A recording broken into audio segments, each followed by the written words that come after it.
Welcome to 15-Minute Patriot Podcast. I am Ross the Dude Maher from Rhode Island, and I am joined by my colleagues, Dave the Wild Man Wilder from Southeastern Massachusetts and David Sod from the free state of Florida.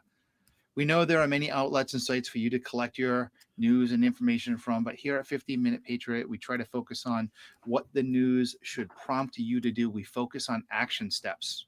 Knowledge is important, but citizenship requires action. So, even if you will take just 15 minutes a month, you will be pleasantly surprised to see what you can accomplish.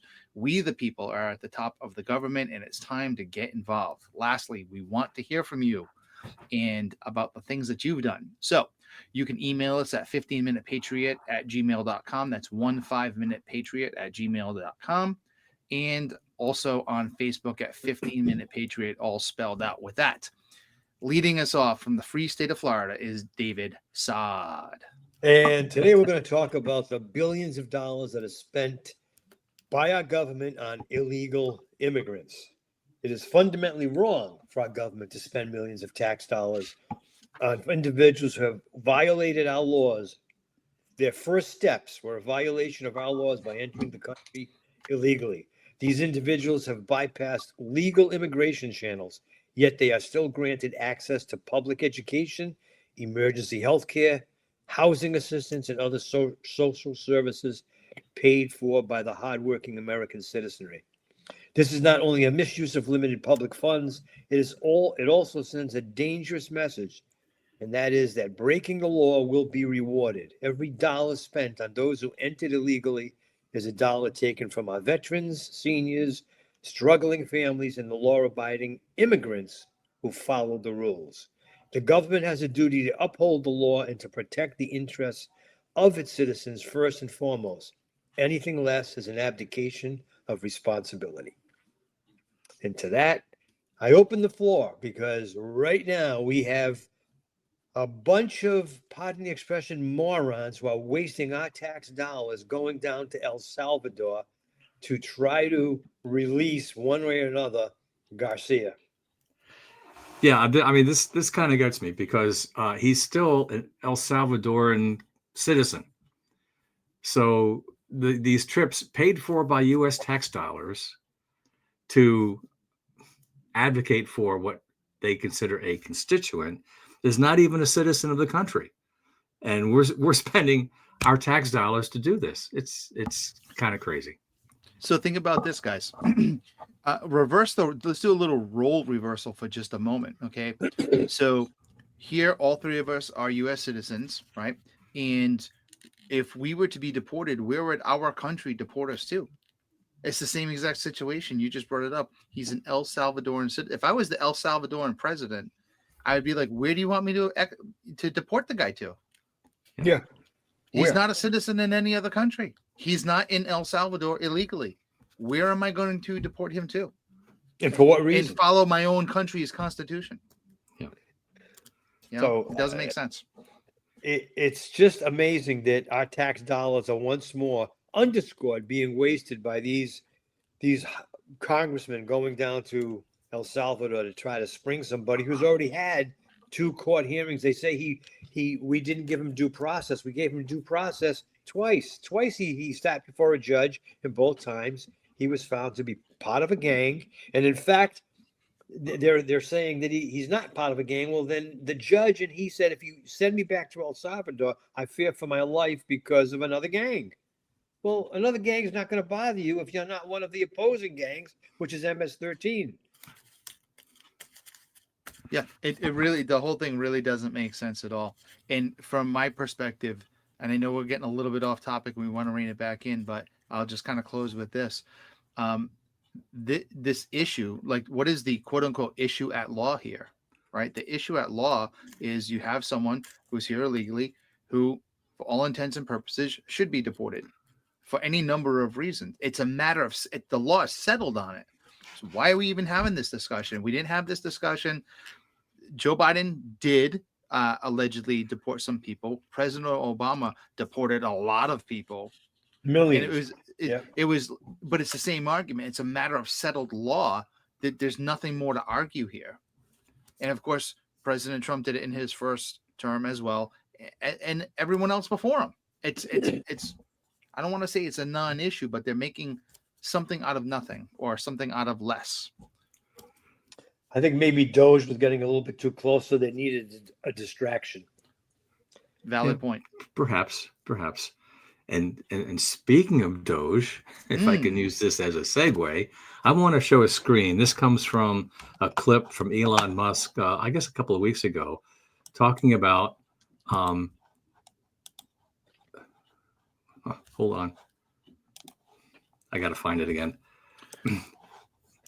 So while Dave's looking to pull that up, what we have is a probably about a 4-minute video overall. Is the bar graph that they were showing in the background, which shows the results of some research by Doge with regard to fraud. We'll just call it for what it is, fraud. Yeah, so I hope everybody can see this. This is a chart, and you can see these are Biden years, right? And these are non-citizens getting Social Security numbers, typically getting mailed to them without any kind of oversight. And you can see it ramping up over 2 million in 2024. And this goes to March 14th, 2025. They were on record, on track to have 4 million non-citizens get Social Security numbers in 2025 if Biden was reelected or Harris or another Democrat. What strikes me is this has to be intentional.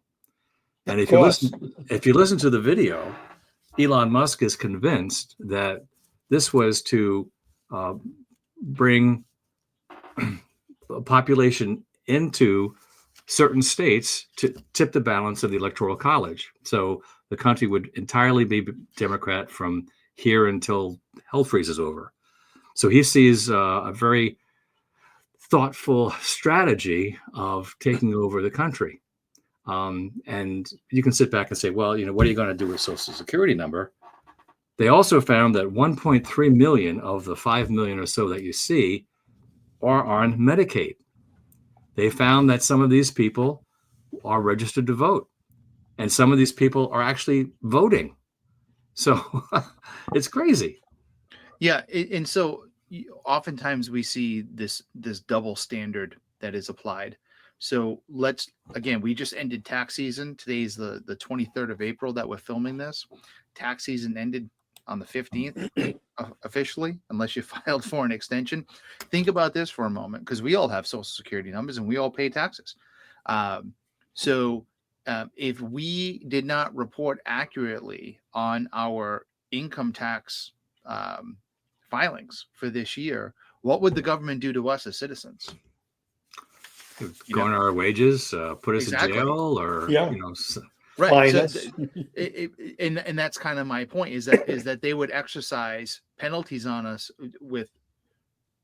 without even a second thought. Yet here you have illegal aliens who, and Mr. Gracias, who is there with Elon Musk on the stage, he kind of goes into this quite deeply. And one of the things he talked about is how he traveled not only to Social Security Administration offices to kind of see what was going on the ground, but he also went down to the border. So he's somewhat explaining how this whole thing even starts to begin with, especially whether you go to a port of entry or you literally just show up at Eagle Pass and you cross the river and you come into or you get stopped by a border patrol agent. And so he outlines how they basically are giving what is called the notice to appear, which is basically the equivalent of getting a parking ticket versus being charged with a fine, or a misdemeanor or a felony. And he basically describes how it turns into a very administrative type of a process where you fill out a couple of forms and next thing you know, you're getting a Social Security card in the mail. Now, proponents of this would say, well, that gives us the ability to tax them on wages that they're going to earn while they're waiting for their asylum claims or whatever else. But one of the other things that Mr. Gracias points out is, as he was looking, kind of the backdrop, kind of in the computer, what's going on.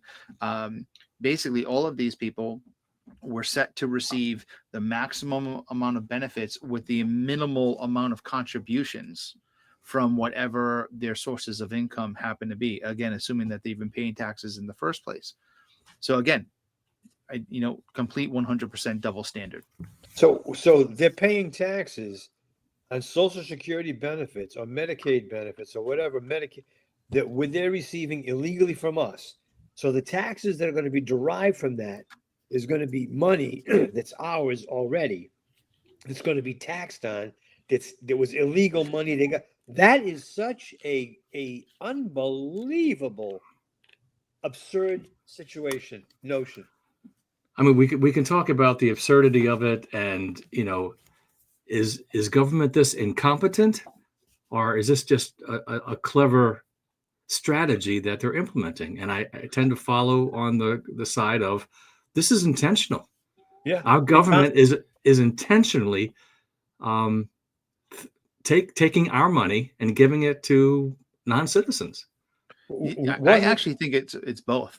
But go ahead, Dave. You first. I was going to say, wasn't it Saul Alinsky that said if you overwhelm the system with everything, that all of this stuff gets kind of lost. With 535 departments and millions of people working them, literally doing nothing, and it's overwhelmed. How do you take it apart? Like, everybody's screaming, why aren't we seeing any perp walks? Why isn't Pam Bondi making any arrests? With all this information that's coming out, the system is overwhelmed. What do you do? Where do you start? And I think successfully, this has been an intentional thing from the very beginning. I'd like to know how and when and where and who and how it got started. Look at its roots. Well, think about this. The fact that someone's showing up at the border, whether they got the misdemeanor, the felony, or the notice to appear, the fact that by ultimately filling out forms, basically while they're there, as Mr. Gracias is explaining, the fact that they can end up with a social security number at all is just that, as you start looking at like root cause analysis, how is it possible that they can even get a social security number as we know it? Well, I don't know. There was this app that the government paid for immigrants, and there are other programs paid for by probably a NGO supported by some kind of Democratic donor, telling immigrants or illegal immigrants how to game the system, what to say if an ICE agent or if a Border Patrol agent stops you. This is what you say to get an asylum status or seeking asylum status and get your day in court, and then you're home free. So, it's layers and layers of strategy to bring illegals into the country, which kind of scares me. It goes to the point that we've been covering all these podcasts, that the amount of corruption is amazing in our system. Somebody's benefiting, and the people that are benefiting are the ones screaming the loudest. Like somebody said, you throw a rock at a pack of dogs, and the one you hit is the one that starts barking wildly. And that's why they're trying everything they can possibly do to distract us from what's happening with Doge and what we're finding out. Is that a Floridian saying, Dave? No, that's something to which I heard. Yeah. But it's they're the ones who are screaming. I mean, Maxine Waters slipped one day and she said, and we don't know what they know about us. Why would you say that if you weren't worried about what they found out about you? So anyway, we're in a situation that is really, really scary in this country. And I don't think people have actually the grasp of how just bad and scary it is.